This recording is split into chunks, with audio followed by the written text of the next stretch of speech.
राजन साळवींनी आहे तिथेच थांबावं असं वक्तव्य आमदार भास्कर जाधव यांनी केलेलं आहे। साळवींची नाराजी दूर करण्याचा प्रयत्न झाला असं सुद्धा भास्कर जाधव म्हणतात।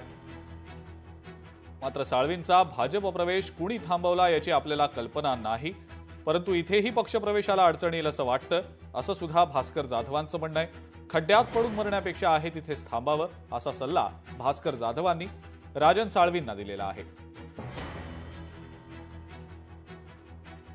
उद्या ते शिंदे सेनेत प्रवेश करणार आहेत असं ऐकायला मिळतंय। काही दिवसापूर्वी ते भाजपामध्ये प्रवेश करणार होते, पण भाजपाच्या प्रवेशामध्ये त्यांना कुणी खोडा घातला, त्यांचा प्रवेश कुणी थांबवला, का थांबवला, कशाकरता थांबवला याची काही मला कल्पना नाही। परंतु उद्याच ते पक्षप्रवेश करणार आहेत, अजून केला नाही, त्यामुळं इथं सुद्धा त्यांच्या पक्षप्रवेशाला अडचण येईल असं सुद्धा वाटतं।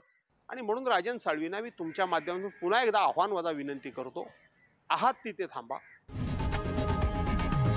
लोकशाही मराठी ऐका, पहा, जागरूक रहा।